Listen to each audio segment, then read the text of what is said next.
নমস্কাৰ বন্ধুসকল, আজি বহুত দিন পিছত ভিডিঅ' এটা লৈ আহিলে।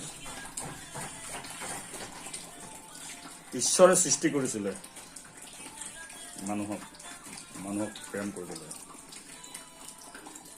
আৰু টকা পইচাক ব্যৱহাৰ কৰিবলৈ, কিন্তু বৰ্তমান সময়ত তাৰ ওলোটাটো আজিকালি মানুহে মানুহক ব্যৱহাৰ কৰে আৰু টকা পইচাক ভাল পায়। বৰ্তমান সময়ত এয়াই বাস্তৱিক কথাষাৰ ভাল লাগিলে আগলৈ শ্বেয়াৰ কৰি দিব। বহুত দিন পিছত আহিছোঁ ভিডিঅ'টোলৈ।